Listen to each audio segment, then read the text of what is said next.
Happy days. Namaste. Pisces.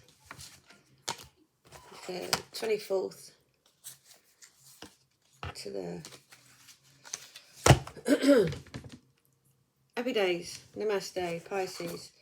The 24th to the 30th of October.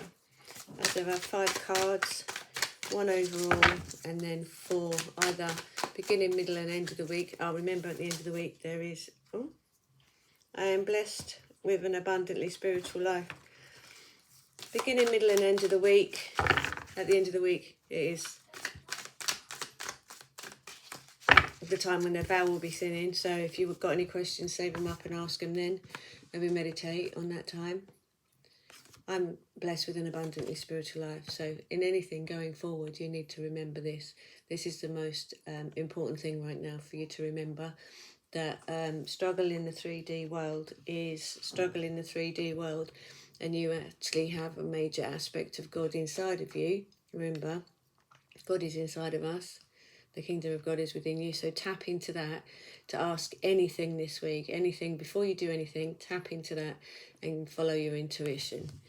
Don't move away from your gut this week. Okay, so 5 cards, 1 overall, and anything jumps out is a comment. And then beginning, middle, and end of the week, or just to qualify the overall card.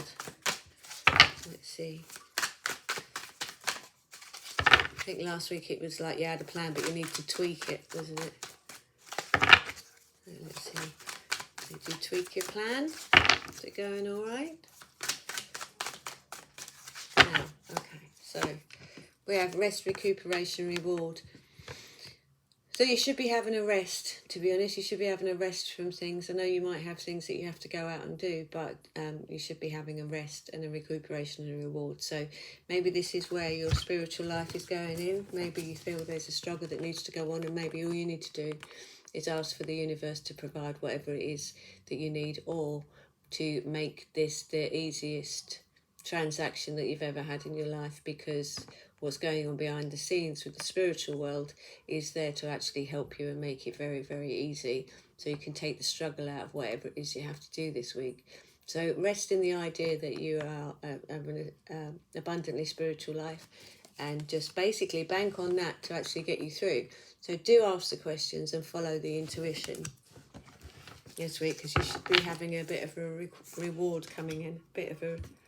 I'll turn them upside down. So daydream all of it. Yeah, so be thinking about the bigger picture. Be thinking about where you're heading. Be thinking about what it is you want to achieve. And then again, you've got observe, don't absorb, which is don't get emotionally involved with what's going on. So if there is something that you need to do, don't panic about it. Just, again, it's like look after yourself. Protect and nurture yourself. Look after yourself. Make sure you're doing the right thing. So if you get a gut reaction to something, then listen to that gut reaction. If it says, okay, I must go and do this, and then your gut says, no, actually don't do that right now, don't do it, okay? Because there's big change coming ahead. So there is a big change. So this is all for the good. This change is all for the good. And I think it's something that you've been working on for a while. Maybe not in the material world, but definitely in the inner world. You've been working on it, and now you're there on the inner plane, ready for it. Then it can come in. So ask every minute of every day, of every time you make a decision to do something, is this the right thing for me to do? Is this the road I should be going down? Because you've got a big change coming. Yeah, see?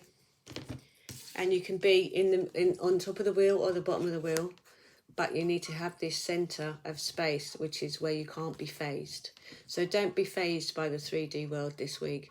Just keep going back inside for the I am blessed with an abundantly spiritual life, and keep going back inside for that while you daydream all of it, while you put that out into the universe, and you focus on the things that you want, not the things that you don't want. And then trust that whatever your gut says is the right direction to go in. You don't really want to get involved with anything this week.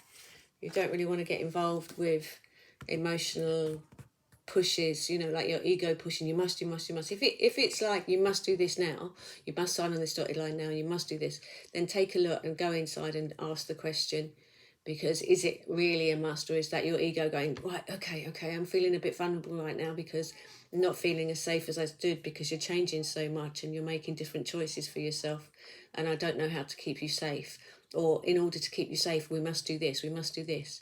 So the ego doesn't really want you to change that much because it wants to keep you safe. So, but it keeps you safe in a very basic, small way. You know, don't move to that new house. Stay here. You know this place. You know, better the devil you know. That sort of attitude. So basically, this week you should be resting in the fact that you are an abundantly spiritual being, and following your spiritual intuition that is coming through. Because you still need to look after yourself, and you do need to keep a big eye on what's going on around you to stay in that safe place, because this change is coming up. This major change is happening, and it's just inviting you to make that change and take that step in that different direction for yourself, wherever that might be. So, I'm going to say this is the big deal this week, to just stay on track with your intuition and go with what your gut says. And if even if you're not feeling that there's a problem, ask yourself, ask your higher self, what do I actually need to do? Is this the right thing for me to do? Meditate. Happy days. Namaste.